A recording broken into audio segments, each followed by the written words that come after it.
Alors en manchette aujourd'hui, le CIS pourrait financer des rénovations au CLSC de Berthier et le Comité pour la sauvegarde du patrimoine dans les îles poursuit ses démarches.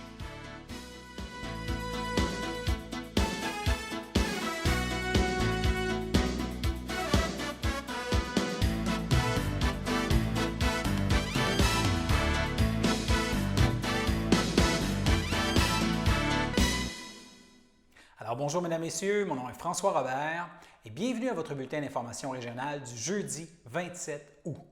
Alors tel qu'indiqué en manchette, là, le CIS, le Centre de santé et services sociaux, pourrait financer des rénovations au CLSC de Berthier. C'est une des principales avancées dans le dossier des démarches pour recruter de nouveaux médecins dans le secteur de Berthier. Alors nous avons notamment discuté de la rencontre avec la direction du Centre intégré de santé et des services sociaux de la Naudière, le fameux CIS, concernant le manque de médecins dans la région de Berthier qui a eu lieu là, il y a quelques jours en août. Et nous en avons parlé d'abord avec le maire de Sainte-Geneviève-de-Berthier, M. Richard Giraud. On en parle beaucoup, la municipalité, c'est la problématique là, des médecins dans la région. Oui. Je ne sais pas si vous en avez entendu parler. Oui, la rencontre avec le CIS, c'était la semaine dernière, ça? C'est ça. Comment ça s'est passé? On a eu, c'était le 14 août, c'est par Zoom. Là. Il y avait plusieurs participants. Il y avait, c'est sûr, du 6, il y avait 3 personnes. Là. Il y avait le directeur, M. Nalek Castonguay. Il y avait un médecin, le médecin en chef là, pour le recrutement, là, M. Pochette. Puis M. Philippe Etier, qui est le recruteur. Fait que là, on a expliqué, là, comme moi, en tout cas, j'ai expliqué, puis les autres maires aussi, parce qu'on était plusieurs maires. Il y avait le maire de Saint-Hubert, il y avait le maire de Saint-Barthélemy, le maire de Sainte-Élisabeth, M. Tremblay de la MRC, il y avait Mme Nantel de Berthierville, les deux îles, là, les Dupas, M. Batte, Saint-Hyacinthe-de-Loyola, M. Batte, puis les Dupas, Mme Marie-Pierre Aubuchon. Fait que là, c'est ça. La rencontre, c'est faite par Zoom. Là, c'est sûr que moi, de toute façon, j'ai mentionné là, la préoccupation de la population là, par rapport au manque de médecins. Parce qu'actuellement, il y avait plusieurs médecins qui ont quitté il n'y a pas longtemps, là, dans les 2 dernières années. Le docteur Corriveau, le docteur Thériault, le docteur Denis, ça fait un certain temps qu'il est quand même un médecin âgé, mais il travaillait encore un peu. Le docteur Gendron qui est mort et qui a travaillé jusqu'à quand même quelques années pour la population. Là, il y a le docteur Simon qui parle de quitter, puis aussi le docteur Dessureau au mois de décembre. Fait que là, notre population là, est vraiment désemparée par rapport à ça. C'est vraiment une grosse préoccupation. Il y a un comité de citoyens qui a été créé. D'autres comme maire, on a dit qu'il faudrait aussi vérifier ce qu'on peut faire par rapport à ça. Fait que là, lors de la rencontre,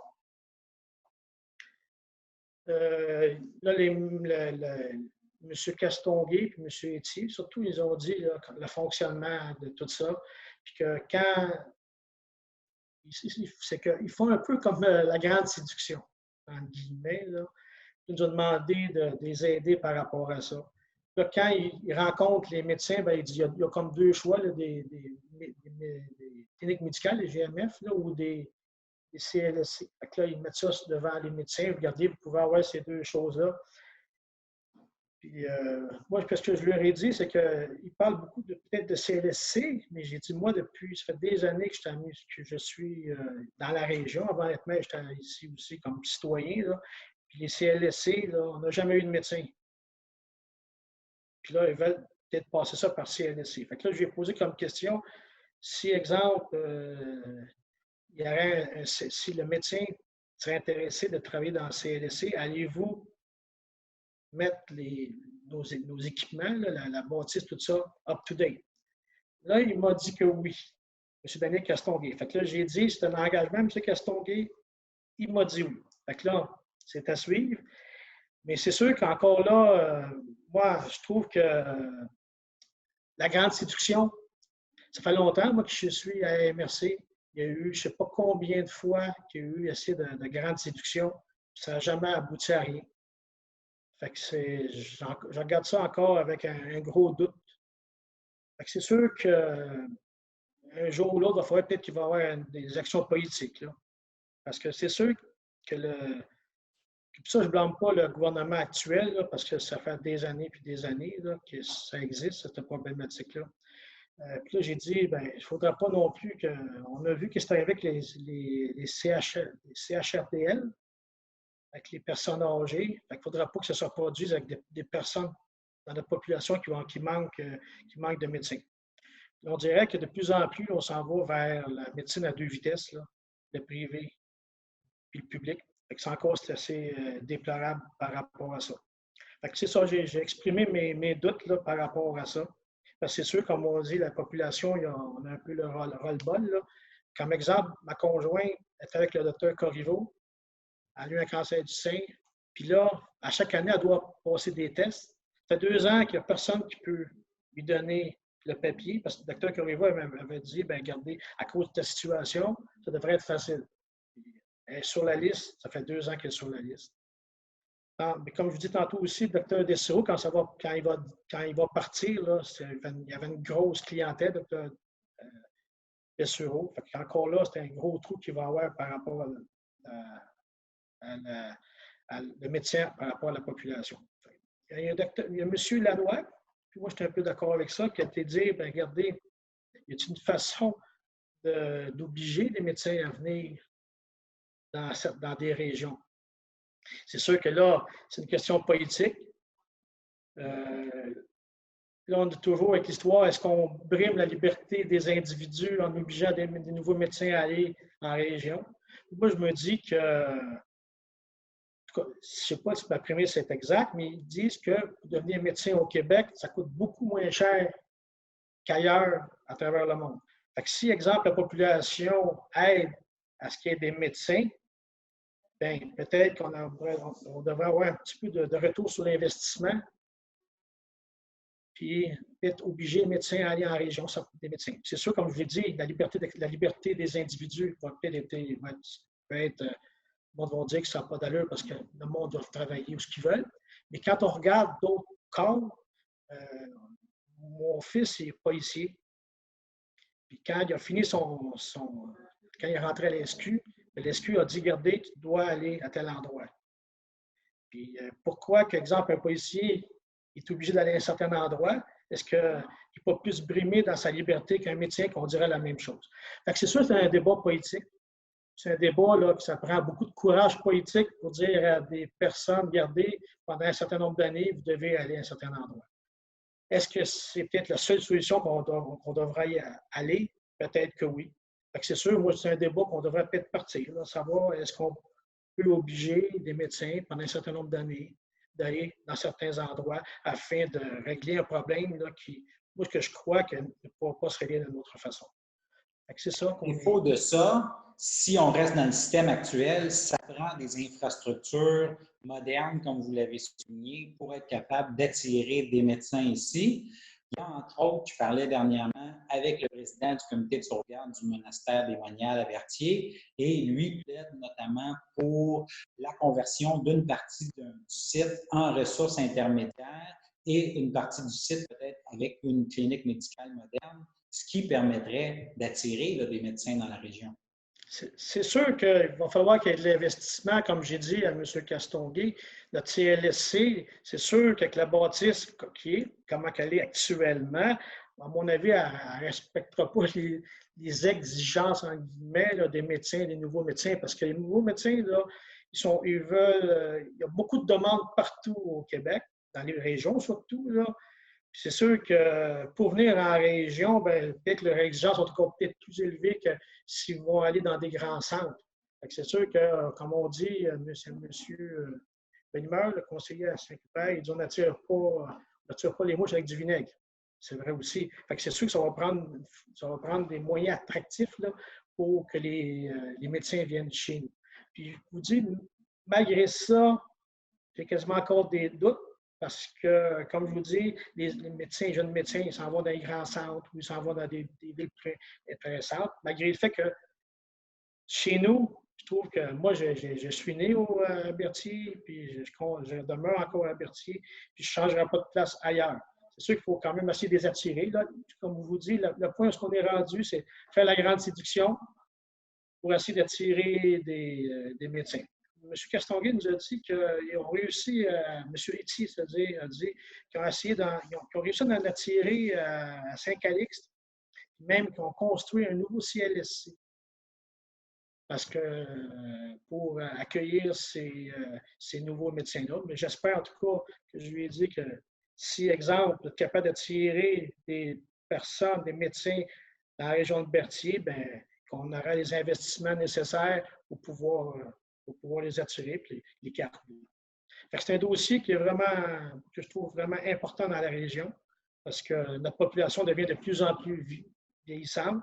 Puis quand on sait qu'on est rendu avec peut-être quelques médecins là, pour une grande population, je trouve ça bien, bien important. Fait que là, comme je vous dis, on est en train de rencontrer là, les, les élus vont se rencontrer encore pour savoir qu'est-ce qu'on peut vraiment faire encore plus pour essayer de faire la grande séduction.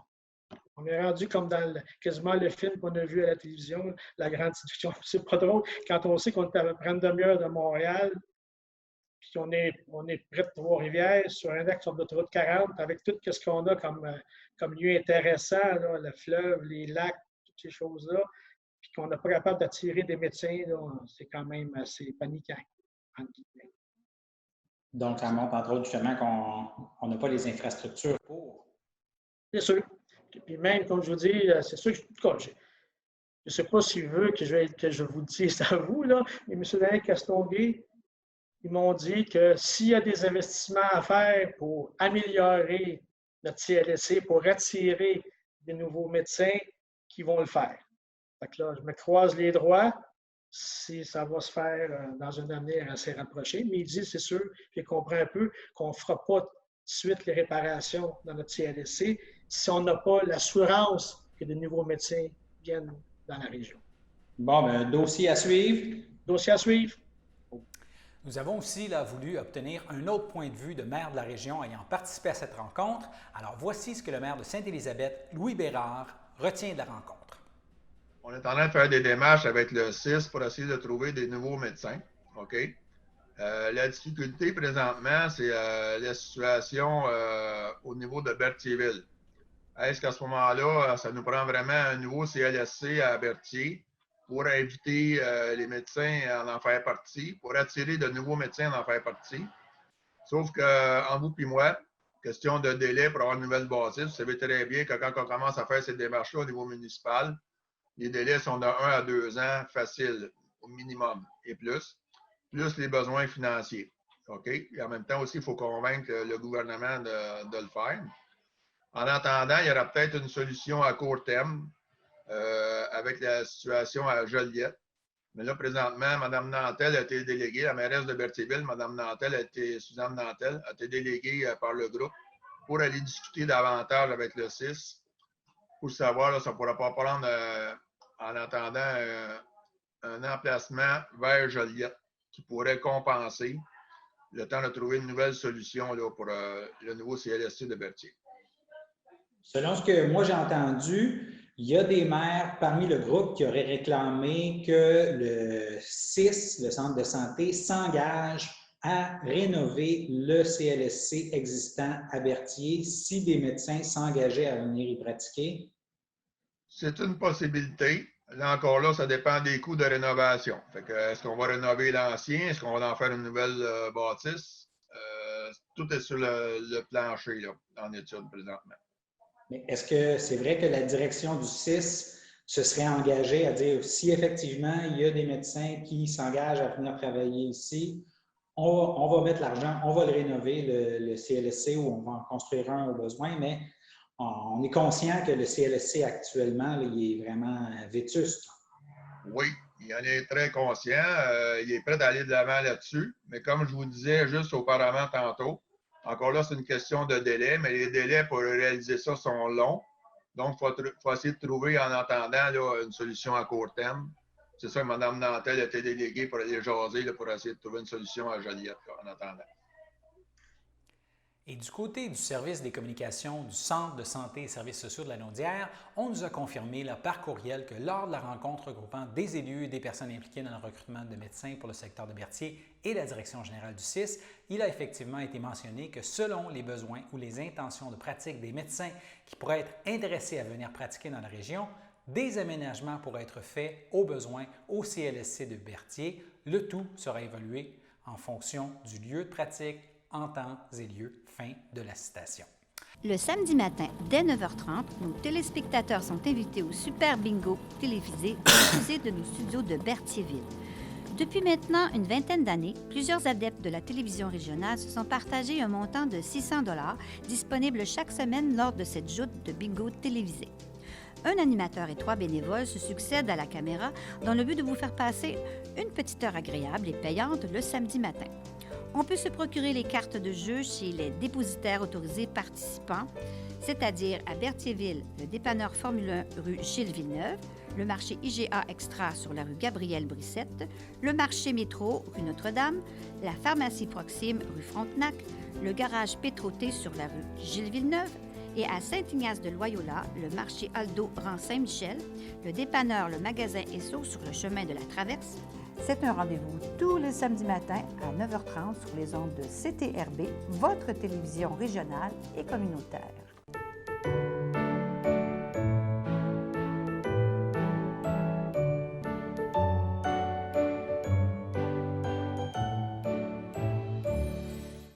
Au chapitre des anniversaires pour ce jeudi 27 août, la FADOC de l'île du Pas souhaite un joyeux anniversaire à Huguette Joly et Richard Saint-Martin. Alors, c'était les anniversaires du jour pour aujourd'hui. On se déplace maintenant à Saint-Ignace de Loyola. Son maire, Jean-Luc Barthes, qui est membre du comité pour la sauvegarde du patrimoine dans les îles de l'archipel du Lac-Saint-Pierre, assure que le comité poursuit son travail de représentation auprès du gouvernement du Québec pour demander un statut spécial pour le Lac-Saint-Pierre. Rappelons là que le comité pour la sauvegarde du patrimoine dans les îles il est formé de 3 maires et 3 citoyens. Alors, j'ai rencontré le maire Barthes cet après-midi. Il nous précise d'abord les démarches en cours et rappelle les revendications du comité. Il y a des citoyens, je pense, qui pensent que la municipalité puis le comité qui est en forme de la sauvegarde du patrimoine des îles, on ne fait rien. Au contraire, on travaille. Comme M. Champagne a envoyé un communiqué à Mme Proulx, il n'avait pas reçu d'accusé de réception. Ensuite, M. Roger Vaulois, il a appelé au bureau. Là, il y a eu des dates. C'était dit le 21 ou le 28, mais il n'y avait rien de sûr. C'est pour ça qu'on a envoyé un communiqué pour dire aux gens, soyez pas inquiets, on est tout le temps là, on s'occupe de tout. Et en même temps, c'est justement, on attend après Mme Proulx qu'elle nous dise la date de la rencontre qui va avoir lieu, justement pour parler de la sauvegarde du patrimoine des îles. Puis aussi, on veut faire la sensibiliser parce que du tourisme, il y en a beaucoup dans l'archipel du Lac-Saint-Pierre. C'est un petit peu ça que je voulais corriger, pour pas que le monde pense qu'on n'a rien. Parce que, vous savez, moi, je ne suis pas Facebook, mais il y a beaucoup de choses qui se passent sur Facebook. Puis aussi, dernièrement, M. Péloquin, il a fait une entrevue à la CJSO. Puis pas longtemps après, je ne sais pas si c'est quelqu'un du côté ici, ben non, du côté sud. Il a envoyé ça sur Facebook en disant que la Rive-Sud, on fait quelque chose, mais la Rive-Nord, qu'est-ce que vous faites? C'est un petit peu pour leur dire que soyez pas inquiets, on est vigilants, on ne lâchera pas le morceau tant et si longtemps qu'on n'aura pas rencontré un ministre ou qu'on n'aura pas passé aux audiences publiques que le gouvernement devrait organiser, je ne sais pas si c'est en septembre ou en octobre, là, mais soyez pas inquiets, on est là, puis on ne lâchera pas non plus. Peut-être juste rappeler qu'est-ce que le comité revendique. Bien, ce que le comité, on veut revendiquer, c'est que moi, en tout cas, personnellement, même avec le comité, parce qu'on a discuté, on voudrait avoir un statut spécial pour l'archipel du Lac-Saint-Pierre. Parce que c'est unique au Québec. Puis ça fait des centaines d'années qu'il y a des chalets qui sont bâtis sur pilotis, puis que c'est de passer de père en fils ou de fils en tout cas, de mère en fille. Puis ça a tout le temps été de même dans les îles d'ici. C'est un petit peu ça. Puis ce qu'on veut comme statut spécial, c'est que s'il y a quelqu'un qui passe au feu, on ne veut pas qu'il demande à 26 quelque chose à l'environnement. On veut qu'il rebâtisse à la même place, la même grandeur, la même hauteur. C'est tout ce qu'on demande. C'est ce statut-là qu'on veut. Autrement dit, la personne qui passera au feu, bien, nous autres, ici, notre règlement dit qu'il y a 2 ans il y a excusez-moi, je ne trouve pas le mot, là, mais il en a pour 2 ans. Il aurait le droit à 2 ans de bâtir. Au bout de 2 ans, s'il n'a pas bâti, c'est sûr qu'il paye son droit acquis. Je suis sûr que le monde, ils vont se rebâtir. C'est que ça qu'on revendique. On ne va pas aller complètement contre la loi. Parce qu'on sait que la loi, c'est si tu passes au feu, tu as le droit de rebâtir, mais un peu plus loin, il y a un article qui dit que si tu es dans le littoral, mais avec la ZIS, tout le monde est dans le littoral. Puis je fais pas ça rien pour les chalets dans les îles. Je fais ça aussi pour le rang Saint-Pierre, le rang Sainte-Marie, une partie du rang Saint-Isidore, parce que ça, c'est des maisons, c'est des permanents qui sont là. Ils sont là l'année, c'est leur habitation. Puis demain matin, même, on a une pourvoirie. Rocher de l'Audu, puis la pourvoirie de Lac-Saint-Pierre. Demain matin, ils passent au feu, il n'y aura pas le temps de rebâtir. Moi, je trouve que c'était un non-sens. Donc, c'est pour ça qu'on va continuer à se battre puis à revendiquer ce qu'on demande, un statut spécial pour l'archipel du Lac-Saint-Pierre. Il y a l'Auto-Québec qui a fait un heureux dans notre région. En effet, là, Michel Carpentier, un résident de Lanaudière, a remporté un lot de 1 million de $ au tirage du Québec Max, ce 14 juillet. Et le billet gagnant, il a été acheté au dépanneur Formule 1 qui est situé sur l'avenue Gilles-Villeneuve à Berthierville. Et pour le commerçant, c'est une ristourne de 10 000 $, soit 1 % de la somme gagnée. Alors, 2 heureux, on imagine. Alors, nous passons maintenant à notre seconde pause.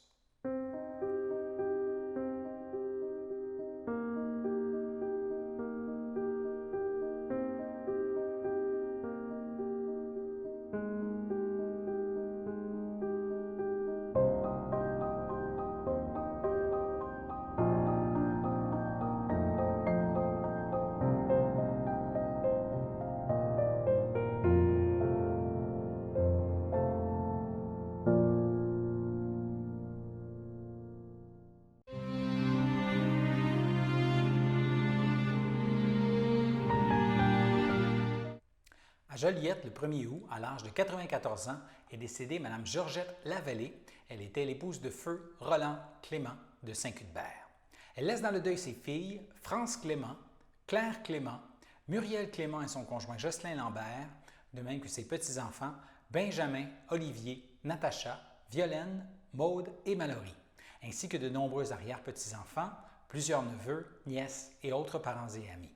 Et votre sympathie peut se témoigner par des dons à la Société Alzheimer de Lanaudière. Et dû à la pandémie actuelle, la famille préfère ne pas recevoir de condoléances publiquement. Cependant, elle vous invite à vous recueillir avec eux lors des funérailles qui auront lieu ce samedi, le samedi 29 août, à 11 h en l'église de Saint-Cuthbert. Et Mme Lavallée sera ensuite inhumée au cimetière de Saint-Cuthbert. À Joliette, le 18 août, à l'âge de 61 ans, est décédé M. Daniel de Grandpré, époux de Sylvie Fafard, demeurant à Saint-Cuthbert. Il laisse dans le deuil, outre son épouse, ses fils, Marc de Grandpré, Francis de Grandpré et sa conjointe Isabelle Paradis, ainsi que Roxane, Cédric et Elliot, qu'il considérait comme ses petits-enfants, sa belle-mère Marguerite Urbain, sa sœur Renée de Grandpré et son conjoint Jean-Pierre Houde, laisse aussi dans le deuil ses belles-sœurs, Nicole Fafard, feu Marcel Grenier, Céline Rondeau, ainsi que plusieurs neveux, nièces et autres parents et amis, ainsi que tous ses confrères pompiers de la caserne 50 du service incendie de la MRC de Dautré. Et votre sympathie peut se témoigner par des dons à la Société canadienne du cancer. Il y a d'ailleurs des formulaires qui seront disponibles au salon. Et la famille accueillera parents et amis ce samedi, le samedi 29 août, dès 15 h au complexe funéraire Efterio du 741 rue Notre-Dame à Berthierville et suivra une liturgie en la chapelle du complexe à 17 h. À Repentigny, maintenant, est décédée paisiblement à son domicile, entourée des siens, Lise Dauphin. Elle était âgée de 75 ans et 3 mois. Elle laisse dans le deuil son époux, Pierre Lafrenière, les enfants qu'elle chérissait, Daniel Lefebvre et sa conjointe, Chantal Diamond, Isabelle Lafrenière et son conjoint Guillaume Thibault, France Lafrenière et son conjoint Christian Trudeau, Michel Lafrenière, de même que ses petits-enfants, Léa, Mathis, Mégane, Zach, Hugo et Alice, née le jour de son décès. Elle laisse aussi dans le deuil ses sœurs, Pierrette et son conjoint André Langlois, Pauline et son conjoint Régent Légaré, Feu Germaine Dauphin et son conjoint Alain Parent, de même que ses neveux et nièces, Daniel, Sylvie, Nathalie, Nancy, Stéphane, Jonathan et leur famille, laisse aussi dans le deuil son demi-frère Sylvain Miville, sa demi-sœur Marie-France Houle, ses nombreux cousins et cousines qui étaient particulièrement chers à son cœur, de même que ses amis de longue date considérés comme des membres de la famille, de nombreux parents et amis et connaissances qu'il appréciait pour sa présence et son écoute, notamment la Ligue de quilles Les Bons Vivants au sein de laquelle elle évoluait depuis plusieurs années. Et la famille vous accueillera ce samedi, le samedi 29 août, de 10h à 14h au complexe funéraire F. Thériault du 741 rue Notre-Dame à Berthierville et suivront les funérailles ensuite à 14h samedi en l'église Sainte-Geneviève de Berthier et les cendres de Mme Dauphin seront inhumées au cimetière de Saint-Justin. Et comme vous le savez, les services pour les personnes décédées au début de la crise ont débuté. C'est le cas notamment pour Viateur Héroux, qui est décédé à Lavaltrie le 8 avril à l'âge de 86 ans. Il était l'époux de Liliane Lemay, demeurant à Lavaltrie. Il laisse dans le deuil, outre son épouse, ses enfants, Joanne Héroux et son conjoint Richard Bruno, Jocelyne Héroux et son conjoint Louis Simard, Robert Héroux et sa conjointe Marie-France Giverne, René Héroux et sa conjointe Mireille Larose, de même que ses petits-enfants Geneviève, Élisabeth, Francis, Marie-Joëlle, Audrey, Mathilde, Anne-Charlotte, Maxime, ainsi que leurs conjoints et conjointes, et laisse aussi dans le deuil ses arrière-petits-enfants Mégane, Mia, Jade et Emma, ainsi que plusieurs frères, sœurs, beaux-frères, belles-sœurs et autres parents et amis. Et la famille vous accueillera ce dimanche, le dimanche 30 août, de 13h à 16h au complexe funéraire F. Thériault du 741 rue Notre-Dame à Berthierville. Et il y a une liturgie de la parole qui aura lieu le même jour à 16h en la chapelle du complexe. Maintenant, au CHUM de Montréal, le 19 août, à l'âge de 28 ans et 10 mois, est décédée Marie-Pierre Brissette, fille de Richard Brissette et de Linda Adam. Elle laisse dans le deuil, outre ses parents, sa cousine Caroline Brissette, son amie Vicky Croussette, ainsi que plusieurs oncles, tantes, cousins et cousines et autres parents et amis. Et la famille accueillera parents et amis le dimanche 6 septembre dès midi au complexe funéraire F. Thériault du 741 rue Notre-Dame à Berthierville et suivra un hommage à la chapelle à 14h et les cendres de Marie-Pierre seront ensuite déposées au columbarium du complexe. Et bien sûr, votre collaboration est demandée afin de respecter les nouvelles normes sanitaires de la santé publique qui seront mises en place au salon et à l'église, ce qui implique notamment que le port du masque est désormais obligatoire. Alors, c'était les avis de décès pour aujourd'hui et toute l'équipe de CTRB offre ses plus sincères sympathies aux familles et amis en deuil. Cela dit, nous passons maintenant à la météo.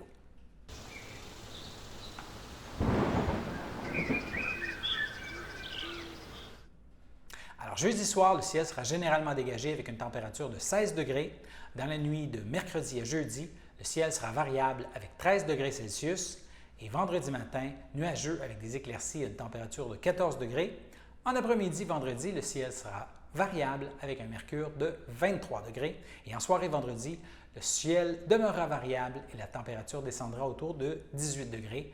Alors voilà, c'était vos informations sur les ondes de CTRB. Revenez-nous demain pour un autre bulletin d'information régionale et excellente fin de journée à tous nos téléspectateurs.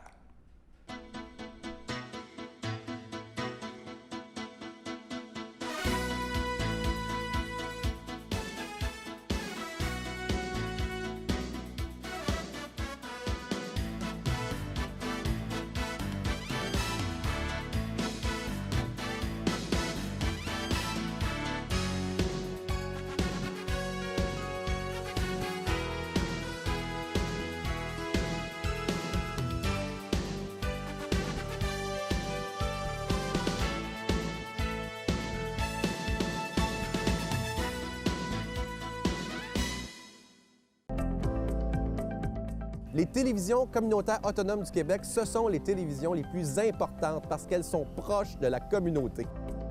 On veut encourager des gens qui parlent de ce qui nous intéresse, mais aussi qui participent au développement local.